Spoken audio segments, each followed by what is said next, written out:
This is KGW News at Sunrise. And they started evacuating children out through breaking windows and pulling children out through the windows and getting them to safety. Just a terrifying description of the moments after a mass shooting at a Texas elementary school. Coming up, we're tracking new information since you went to bed. Plus, we'll hear from a school resource officer about safety in Oregon schools. Also this morning, we're following up on a hostage situation that played out on a MAX train near the airport yesterday afternoon. We'll talk about how police managed to take the suspect into custody and also why the suspect was already on police radar. Plus, make the best of a bad situation. Make the best of a bald head. Oh, they are certainly doing that, right? We are hearing from the woman using her talent to help her dear friend with cancer thrive. a lot to get to here on the Sunrise Show on this Wednesday morning. Nina has the day off, but Rod Hill in his normal spot talking about the weather. Good morning. Warm day coming. We'll be back up into the 70s. The cloud cover kept a lot of us in the 60s yesterday, and we did end up getting a little bit of light rain, as I thought we might yesterday, and that's continued overnight. Right now, we've got light rain reports along the Columbia River that are also up into Clark County. There's Battleground, and now moving out into the Gorge. There's Stevenson.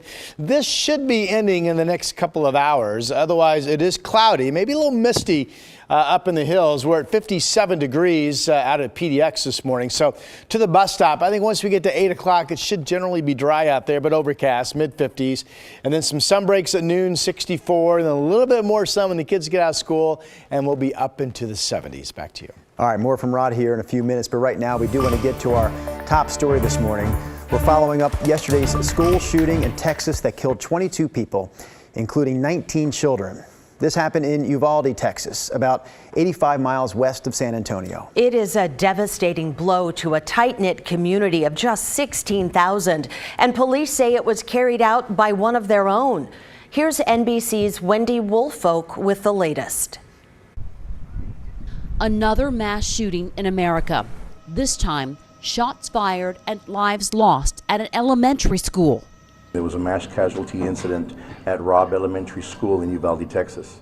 According to the Texas Department of Public Safety, 19 students, 2nd through 4th graders, and 2 teachers were killed. Governor Greg Abbott says the gunman abandoned his vehicle, walked into the school before midday Tuesday, armed with a handgun and possibly a rifle, then opened fire. Police swarmed the campus. They locked down the school really quickly, and they started evacuating children out through breaking windows and pulling children out through the windows and getting them to safety. But the school, not the only crime scene. In addition to that, it is being reported that the subject shot his grandmother right before he went into the school. The gunman, identified as Salvador Ramos, an 18-year-old resident of Uvalde. Investigators say he is among the dead and acted alone. The deadliest school shooting in Texas history. My heart was broken today. Another community pleading for prayers for more lives cut tragically short. Wendy Woolfolk, NBC News, Uvalde, Texas. I'm actually going to ask for just a quick moment of silence. The Portland Public School Board observing a moment of silence before its meeting last night in recognition of the lives lost in the state of Texas. You know, this tragedy is on everyone's mind this morning as families wake up and get their own children ready to go to school today. So we want to bring in a local resource this morning for you. We have a live interview scheduled right now with Rick Puente. He's the vice president of the Oregon School Resource Officers Association. He's also a resource officer himself with 20 years of experience. Rick, for starters, thanks for joining us here early in the morning on this Wednesday. First question we have for you this morning, how do you recommend that parents and grandparents talk to kids about a tragedy like we saw yesterday? Well, good morning, Drew and Brenda. This is very, very tragic. Again, for our country, it just reminds us of the need to really work collaboratively for the safety of all. I think when we see these tragic events, it's necessary for us to be open and honest with our children when talking to them about these tragedies. On age specific, really taking a look at where they're coming from, no matter what age, whether elementary, middle, high school level. I think being open and honest and having honest discussions about that is important. I think through the honest conversations, you get clarity, and we need that more than ever today with our children and our communities. From a safety perspective, as an SRO, what would you like to see happen in Oregon schools from here on out? Here in Oregon, as the Vice President for Oregon School Resource Officers Association, we work hard to just build and strengthen our collaborative work with our school districts around Oregon. I know that many districts have done away with some of these SRO programs. SROs are not the full solution, but they are a crucial element to partnering with our school districts and our communities to ensure the safety of our students and our staff at schools all around the state and all around the country. I know that we continue to work towards building and strengthening those relationships with our school districts and our law enforcement partners across Oregon. I believe that that's an essential piece of moving forward for school safety. Rick, we know local parents, teachers, and students will all be going back to school today carrying the weight of yesterday's news, so we really appreciate your insight on how to tackle this news amongst families here in the area. Thank you so much, Rick, for joining us live on Sunrise this morning. You bet. Thank you for having me.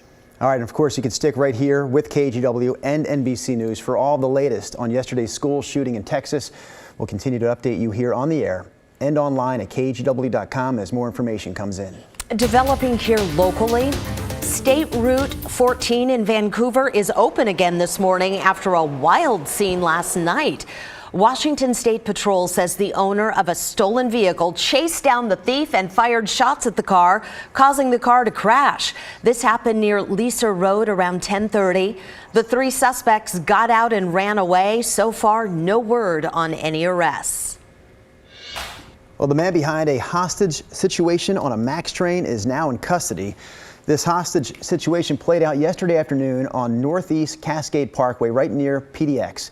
Police say 41-year-old Marcus Tate held a passenger on the train hostage for nearly 2 hours.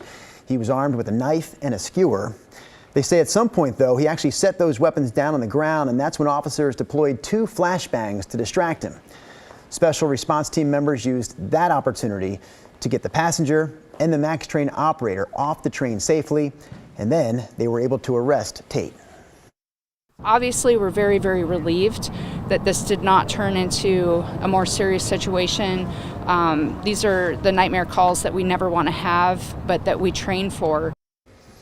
Police say the day before yesterday, they had a physical encounter with Tate after he suffered a mental health crisis and was hospitalized overnight on police hold.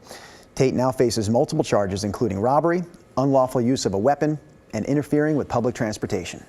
Okay, we want to switch gears for a second and talk about a new initiative to make Oregon highways greener.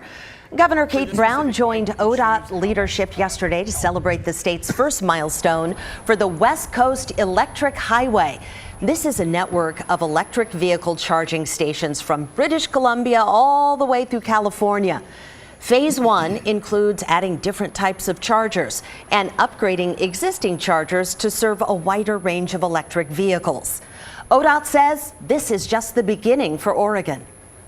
Because quickly electrifying our transportation system is a key part in our mission to reduce greenhouse gas emissions from transportation, we are going to continue to invest in EV infrastructure on all of the federally approved corridors and then also expand that to other areas of the state.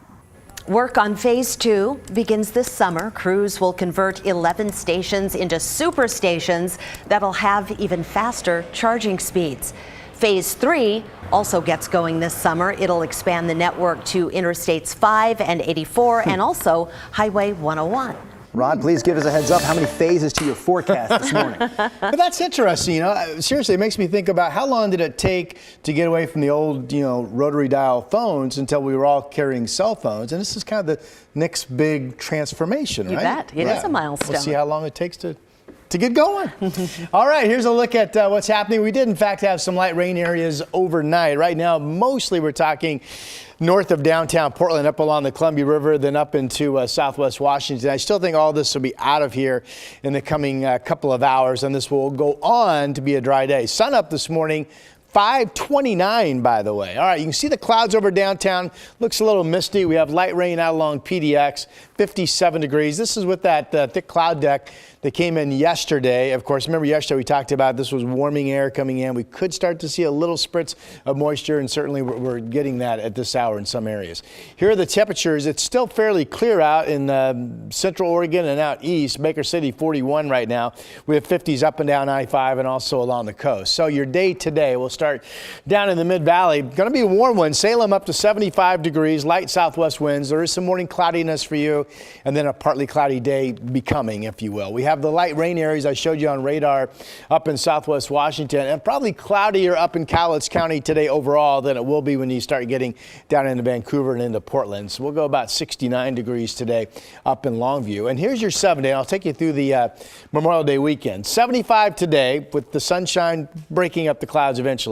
Tomorrow, dry in the morning, an increasing afternoon shower chance. Most of this rain comes in late day into the evening, 72 the high. Then scattered showers continuing with the cool down into the weekend, 65 on Friday.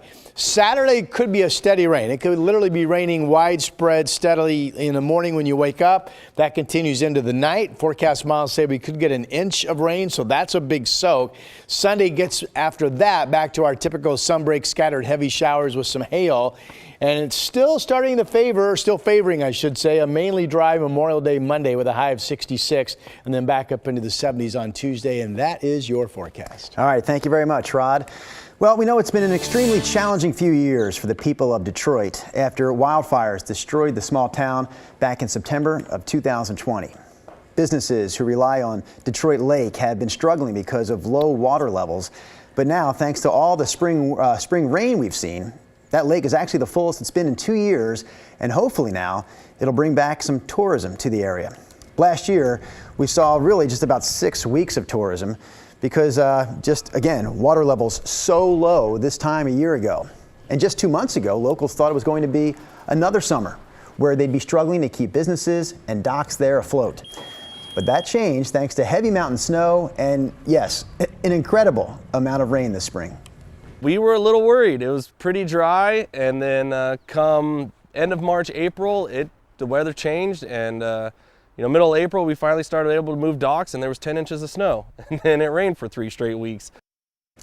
Well, the lake is currently at what they call full pool. Right now, the Army Corps of Engineers is actually keeping it 5 feet lower than normal to reduce pressure on Detroit Dam's spillway. Well, KGW is launching a new podcast today called Should Be Alive. It's about the murder of a Vancouver teenager. Coming up this morning, I talk with podcast host Ashley Korsland about the first episode and how this case changed Washington law.